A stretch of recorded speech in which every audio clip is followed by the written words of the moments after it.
Bienvenue en ce lundi 24 février 2025. Nous sommes 3 ans jour pour jour après le début de la guerre russo-ukrainienne. Le bilan de cette guerre, eh bien, on le connaît. La Russie a pu conquérir seulement 16% du territoire ukrainien. Elle a perdu un peu plus d'1 million de morts et de blessés graves.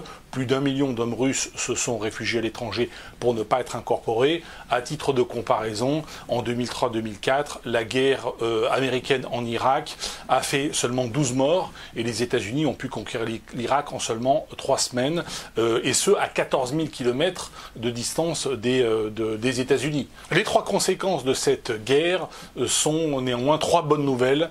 C'est le sujet de la vidéo du jour, c'est parti.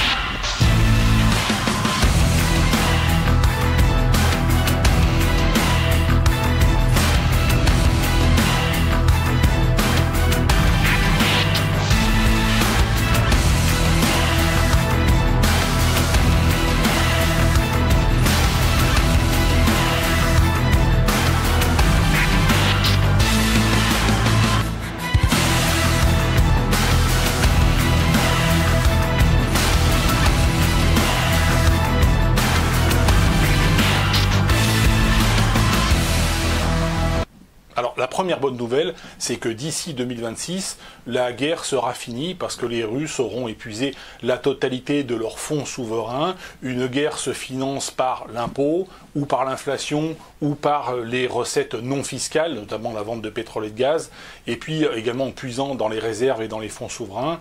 Fin 2024, les Russes avaient épuisé entre les 3/4 et les 2/3 de leurs fonds souverains.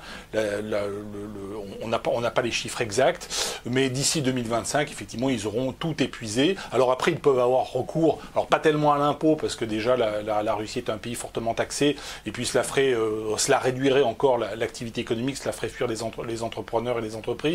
La planche à billets, l'inflation, là aussi, l'inflation est très démotivante pour les salariés. Quand vous avez des hausses de prix de 20, 30, 40%, ce qui est le cas pour les produits alimentaires en Russie en 2024, et ça devrait s'accélérer en 2025, et alors que vos salaires n'augmentent que de la moitié de cette somme, eh bien, vous avez une perte de pouvoir d'achat qui est énorme, parce que si vous avez 40% d'inflation sur les produits de première nécessité et 30% d'augmentation de salaire, ben vous perdez 10% par an. Au bout de 3 ans, ben vous avez une perte de pouvoir d'achat considérable, et donc une démotivation au travail, que vous travaillez dans l'industrie de l'armement ou dans l'industrie civile.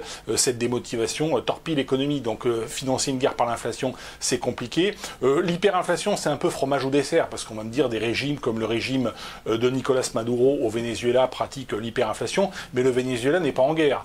Donc l'argent du pétrole vendu par le Venezuela peut être utilisé à payer les paramilitaires qui peuvent tirer sur la foule, massacrer la foule vénézuélienne qui n'a pas de quoi manger, hein, tout simplement, parce que les salaires versés en millions de pesos vénézuéliens n'a aucune valeur. On paye avec des cacahuètes, hein, qui travaillent avec des cacahuètes, qui payent avec des cacahuètes, travaillent avec des singes, comme on dit. Donc quand on ne paye pas avec de vrais dollars ou de vrais euros, en tout cas dans des monnaies relativement stables et fortes, eh bien le pouvoir d'achat s'effondre. Et la Russie, aujourd'hui, soit elle devra choisir entre soit payer le FSB, soit payer la guerre en Ukraine. Aujourd'hui, elle paye la guerre en Ukraine et le FSB, mais parce qu'elle peut taper dans ses fonds souverains et qu'elle peut vendre du pétrole et du gaz, notamment à la Chine et à l'Inde, mais avec des tarifs très réduits, avec des rabais de 20 à 30%, naturellement, puisqu'il y a des embargos. Donc la Chine et l'Inde sont dans une situation un petit peu de profiteurs de guerre vis-à-vis de la Russie et profitent de la situation. C'est de bonne guerre, si j'ose dire. Alors quand bien même la guerre ne serait toujours pas terminée dans 1 an, c'est-à-dire le 24 février 2026, ce que je crois tout à fait possible, je vais y revenir. Quand bien même la guerre se terminerait dans 2 ans, dans 3 ans, la Russie, c'est la deuxième bonne nouvelle, et en tout cas le peuple russe et les élites russes seront vaccinés de la guerre. Alors elles le sont déjà en partie. On l'a vu suite à la guerre de l'invasion russe de l'Afghanistan entre 1979 et 1989. La loi russe interdit au gouvernement russe d'envoyer des conscrits à l'étranger. Alors on pourrait dire qu'en Ukraine, l'Ukraine n'est pas l'étranger. Et à la limite, Vladimir Poutine pourrait dire les oblasts de Donetsk, de Lugansk ou de Crimée, qui se sont rattachés par référendum à la Russie, sont la Russie. Pourquoi Vladimir Poutine n'envoie-t-il pas les conscrits dans ces oblasts-là pour les conquérir ou les reconquérir ou les libérer, entre guillemets, des otano-kieviens, comme on dit? Pourquoi, en août 2024, lorsque l'Ukraine envahit une partie de l'oblast de Koursk, Vladimir Poutine n'envoie-t-il pas les conscrits? Puisque là, il s'agit bien du territoire de la Russie historique. Il ne le fait pas parce que, encore une fois, l'opinion publique russe a été largement vaccinée de la guerre, notamment de cette guerre d'Afghanistan, aussi de la première guerre de Tchétchénie, qui a été une défaite pour la Russie. La Russie a gagné la deuxième guerre de Tchétchénie, mais pas la première. Donc les Russes sont déjà en partie vaccinés des ambitions impériales. On pourrait dire comme le Japon, l'Italie ou l'Allemagne, qui ont été vaccinés des politiques impériales en 1945, puisque ces pays ont été dévastés et même châtiés par les alliés, que ce soit anglais, américains et soviétiques. En 1945, l'Union soviétique, elle, qui a perpétré des crimes épouvantables avec Staline, en a conclu que le crime paye. L'Allemagne, le Japon, l'Italie ont conclu que le crime ne payait pas. Mais là, effectivement, suite à la guerre d'Afghanistan, qui est un échec, et suite à cette tentative d'invasion de l'Ukraine, ou en tout cas de la partie orientale de l'Ukraine, et qui, de fait, est un échec, même si la guerre devait s'arrêter aujourd'hui, 24 février 2025, même si elle s'arrête aujourd'hui, les Russes, aujourd'hui, sont largement vaccinés et tireront le bilan que cette guerre a coûté très très cher au peuple russe pour gagner, finalement, pas grand-chose. Et il est peu probable que d'ici 2 ans, 3 ans, 4 ans, 5 ans, contrairement à ce que nous annoncent un certain nombre de militaires, on le voit sur LCI, tous ces généraux qui se succèdent en disant oui mais attention, même si la guerre, même si on a un cessez-le-feu tout de suite ou un traité de paix, eh bien la Russie repartira à la conquête de l'Europe dans 4 ans, dans 5 ans. Cela est, à mon avis, hautement improbable. Si la guerre, qu'elle s'arrête aujourd'hui ou qu'elle s'arrête dans 1 an, qu'elle s'arrête dans 3 ans, et c'est la deuxième bonne nouvelle, les Russes aujourd'hui sont vaccinés de la guerre et de cette idée selon laquelle le crime politique et le crime de guerre ne paye pas. Aujourd'hui, ils savent que le crime de guerre ne paye pas, ce qui n'était pas le cas en 1945. En 1945, les Soviétiques ont payé un très lourd tribut, 20-22 millions de morts à la Seconde Guerre mondiale, mais ils en ont conclu que le crime stalinien payait. Aujourd'hui, ils savent que le crime ne paye pas. C'est la deuxième bonne nouvelle. La troisième bonne nouvelle, c'est que l'Europe va connaître dans les décennies à venir une paix telle qu'elle n'en a jamais connue, je pense, dans toute son histoire. Puisque la Russie aujourd'hui était la seule puissance qui menaçait la paix en Europe avec du matériel qui était du matériel soviétique. Je rappelle, au cours de cette guerre russo-ukrainienne, plus de 20 000 blindés de type soviétique ont été détruits et anéantis, des milliers de pièces d'artillerie, des centaines d'avions ont été abattus. Donc la Russie aujourd'hui, objectivement, ne représente plus une menace. En plus, on a découvert au cours de cette guerre que le matériel soviétique, c'était quand même très largement de la camelote.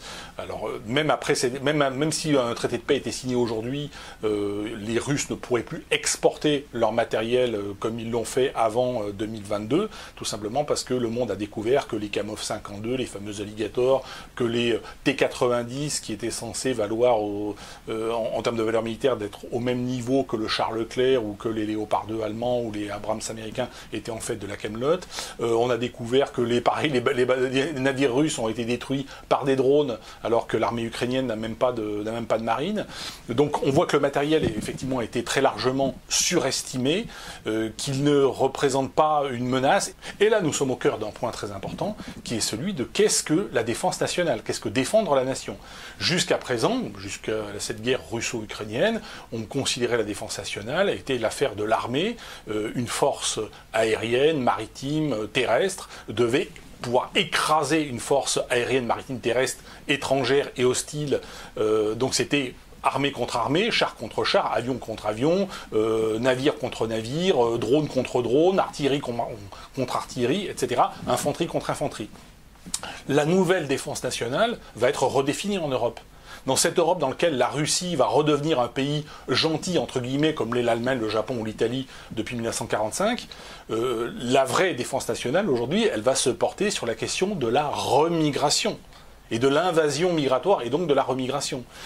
Tandis que les Américains, eux, sont encore dans un schéma, et notamment le gouvernement américain, qui n'est l'administration américaine, qui n'est finalement que le porte-parole du deep state, de l'État profond américain, qui est ce lobby militaro-industriel, qui veut finalement faire en sorte que la Russie demeure une menace pour pouvoir vendre des armes en Europe. Et c'est là tout le dilemme de Trump aujourd'hui, de l'administration américaine. Et que ce soit Trump, Kamala Harris aurait pu gagner les élections, ou Biden pourrait être encore au pouvoir, ça ne changerait rien. En réalité, les Américains sont dans ce dilemme. S'ils arrêtent de donner des armes à l'Ukraine, ben les Européens vont dire les Américains sont une planche pourrie, arrêtons nous aussi de leur acheter des armes, puisque les Européens achètent beaucoup d'armes aux États-Unis, pour plus de 35 milliards de dollars par an, ce qui est une somme considérable. Donc vous imaginez sur 10 ans, ça fait 350 milliards, c'est assez colossal. Si au contraire, et si la Russie demain devient, comme je le pense, un État gentil, entre guillemets, c'est-à-dire qui n'a plus de politique impériale et impérialiste, que va-t-il se passer? Eh bien, les Européens vont dire, réduisons nos budgets militaires et concentrons notre défense plutôt sur de la remigration et plutôt sur autre chose, plutôt que de multiplier les achats et la construction d'armes conventionnelles, j'ai envie de dire d'armes conventionnelles ou d'armes nucléaires pour la France. Ça, c'est le grand danger des États-Unis, parce que le deep state américain veut que la Russie soit une menace pour que les Européens continuent d'acheter des armes, de même que le deep state américain veut que l'Iran, que le régime iranien, demeure une menace sur les pays du Golfe, afin que les pays du Golfe, le Koweït, le Qatar, le Bahreïn, les Émirats arabes unis, Oman, l'Arabie saoudite, continuent d'acheter des armes, bien sûr, américaines. De même que, fondamentalement, l'État profond a intérêt à ce que la Chine demeure une Chine communiste et hostile avec Kim Jong-un, dictateur de Corée du Nord, en tant que, on va dire que chien fou dans l'arrière-cour chinoise, pour que le grand Japon, c'est-à-dire Japon, Corée du Sud, Taïwan, continue d'acheter des armes américaines. Donc l'intérêt du deep state américain n'est pas un intérêt démocratique, même si effectivement aujourd'hui l'administration Trump dit l'intérêt du contribuable américain n'est pas forcément d'envoyer des armes et des troupes, encore moins, mais de donner gratuitement des armes à l'Ukraine. Ça peut se comprendre hein, d'un point de vue strictement démocratique. Mais derrière ce discours démocratique assez logique de la part de Donald Trump, qui était aussi celui à un moment donné aussi de Joe Biden. Je rappelle qu'en 2024, pendant 6 mois, les Américains ont arrêté, donc sous l'administration Biden, ont arrêté de livrer des armes à l'Ukraine, ce qui a posé quelques difficultés, mais le front ukrainien ne s'est pas non plus effondré. Et aujourd'hui, s'ils arrêtaient de livrer des armes à l'Ukraine, le front ukrainien ne s'effondrera pas. Les Européens feront la soudure. L'Ukraine va recevoir en 2025 plus d'armes qu'au cours des années 2024, 2023 et 2022 réunies. Hein. Il faut quand même le savoir. La dernière année de guerre, en général, c'était vrai en 14-18, c'était vrai en 39-45, la dernière année de guerre est la plus meurtrière. Et la plus terrible, parce que c'est là où l'industrie de l'armement est la plus performante. Et l'industrie armement allemande, anglaise, italienne, française aujourd'hui qui livre, mais également ukrainienne elle-même. Les Ukrainiens ont produit 3 millions de drones en 2024, ils vont en produire 4 millions de drones, ce qui est juste colossal en 2025. La montée en puissance se fait surtout la dernière année de guerre. Donc c'est vrai dans toutes les guerres, c'est un schéma assez classique. Je suis donc extrêmement optimiste en ce qui concerne l'Europe. Je suis extrêmement optimiste tant sur le plan effectivement de la situation de la guerre en Ukraine, que sur le plan de la prise de conscience qu'il va falloir aller vers une logique de remigration. C'est évident. Et de la même manière que je suis très optimiste sur les placements de type or ou bitcoin, puisque les États ne savent que faire tourner la planche à billets pour toujours plus de dépenses publiques et toujours plus de dépenses sociales, aussi pour quelques dépenses militaires actuellement, mais toujours plus de dépenses sociales. Cette logique-là va s'arrêter et va faire faillite. Faillite qui se concrétise par l'inflation monétaire, et l'inflation monétaire, il faut comparer l'écroulement d'une devise par rapport à une autre devise, et c'est l'écroulement de l'euro, du dollar, du yen, etc., par rapport à l'or et au bitcoin. Donc je suis également très, très optimiste sur cet aspect, sur l'aspect défense nationale, sur l'aspect remigration, et sur l'aspect également bitcoin, et sur l'aspect démocratique en Europe, et sur cette dimension post-étatique que j'avais anticipée dans Demain l'âge d'or, qui a été publié, je rappelle, en 2019, donc je vous renvoie à Demain l'âge d'or, ouvrage dans lequel j'annonçais tout ce qui est en train de se réaliser, et bien plus encore. Merci à toutes et à tous, et je vous dis à bientôt.